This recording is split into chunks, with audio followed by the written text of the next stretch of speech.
जैसा कि हमें क्वेश्चन में बोला गया है, a number 37 is divided into 2 parts such that 5 times one part and 11 times the other is together equals to 227. Find the value of 9 times the smaller number.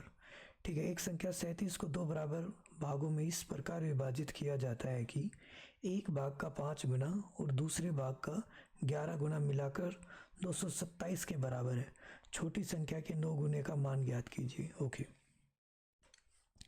हम क्या करते हैं, 27 को दो भागों में एक भाग ए लिख लेते हैं और एक भाग बी लिख लेते हैं. इन दोनों को जोड़ें तो आना चाहिए हमारा 37.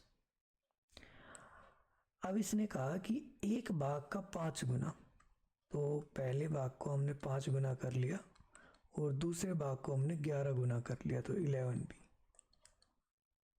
कितना बन रहा है, 227. ठीक है, अब हम क्या करते हैं, पहली वाली इक्वेशन को ए सेम करने के लिए 5 के साथ मल्टीप्लाई कर देते हैं. तो जैसे ही हम 5 के साथ मल्टीप्लाई करेंगे तो ये हो जाएगा 5a और b हो जाएगा 5b. और 37 की मल्टीप्लाई 5 के साथ बनेगी तो 185. ठीक है, माइनस कर देते हैं तो ये कैंसिल आउट. 11b में से 5b गया तो 6b बराबर 227 में से 185 गया तो 42. ठीक, तो b की वैल्यू बनी हमारी, 6 से सिंप्लीफाई करेंगे इसको 7.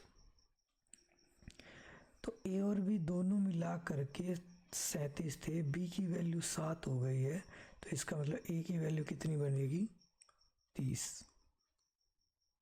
इसने बोला है छोटी संख्या के 9 गुने का मान ज्ञात कीजिए. तो छोटी संख्या तो 7 है, बस इसी का हम लोगों ने कितना गुना करना है, 9 गुना. तो आएगा हमारा आंसर 63. यानी कि ऑप्शन नंबर डी हमारा फाइनल आंसर होगा.